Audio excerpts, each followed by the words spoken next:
Welcome to eagle media works. ఒకరోజు ఒక పిల్లవాడు తన నాన్నతో కలిసి జాతరకు వెళ్ళాడు.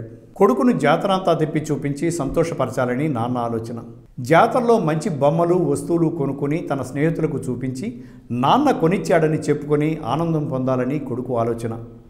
పుత్రునికి జాతర విశేషాలు వివరిస్తూ మెల్లగా నడుస్తున్నాడు నాన్న. ఇంకా తనకి బొమ్మలు ఏవీ కొనిపెట్టలేదని మనసులో ఆందోళన పడుతున్నాడు పిల్లవాడు. తన దగ్గర ఉన్న డబ్బుతో ఏమేమి కొనివ్వగలనా అని ఆలోచిస్తున్నాడు నాన్న. పిల్లాడికి ఒక బొమ్మ నచ్చి కొనిమ్మన్నాడు. జేబులో ఉన్న డబ్బు చూసి ఇంకొకటి కొందాం పదా ముందుకు అన్నాడు నాన్న. అలా పిల్లవాడికి నచ్చిన బొమ్మలు కొనలేని తన స్థితిని మనసులోనే తిట్టుకుంటూ తన దగ్గర ఉన్న డబ్బుతో కొనగల బొమ్మల కోసం నాన్న చూస్తూ ఉన్నాడు. పిల్లవాడు జాతరలో కనిపించిన బొమ్మలని కొనేస్తే బాగుంటుంది కదా అని ఆలోచిస్తున్నాడు. నాన్న మీద మెల్లగా కోపం ప్రారంభమైంది. నాన్న తనకు అడిగిన వస్తువులు కొనివ్వటం లేదు, ఎందుకు తీసుకువచ్చినట్లు? ఉన్న డబ్బంతా పిల్లాడి బొమ్మలకు ఖర్చు పెడితే ఇంట్లో వస్తువులు మాటేమిటి అని నాన్న ఆందోళన. ఏదైనా బొమ్మ కొని కొడుకును సంతోష పెట్టాలని నాన్న మనసులో ఆరాటం. ఇంతలో ఎవరో నాన్నను పలకరించారు. పిల్లాడి చేయి వదిలి నాన్న మాట్లాడుతున్నాడు. జాతరలో జనం పెరిగారు. పిల్లాడు నాన్నను గమనించకుండా ముందుకెళ్ళిపోయాడు. వెనక్కి తిరిగి చూస్తే నాన్న కనిపించలేదు. భయం కలిగింది, కన్నీళ్లు వచ్చాయి, ఏడుపు మొదలైంది. అందరూ పోగయ్యారు. బొమ్మలు ఇస్తాం, ఏడవద్దు అన్నారు. బొమ్మలొద్దు, నాన్న కావాలి అన్నాడు. తినుబండారులు ఇచ్చి ఏడవద్దు అన్నారు. నాన్న కావాలి అన్నాడు.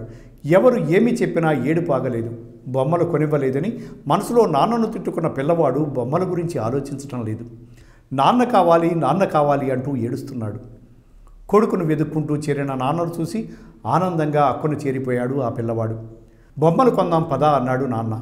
వద్దు నాన్న, నువ్వెప్పుడూ నా చేయి విడవద్దు, ఇంటికి వెళదాం పదా అన్నాడు కొడుకు. నాన్న ఉంటే భరోసా, నాన్న ఉంటే ధైర్యం, కొవ్వొత్తిలా కరుగుతూ వెలుగునిచ్చేవాడు నాన్న. రాళ్ల దెబ్బలు తిని పళ్ళు ఇచ్చే చెట్టు లాంటివాడు నాన్న.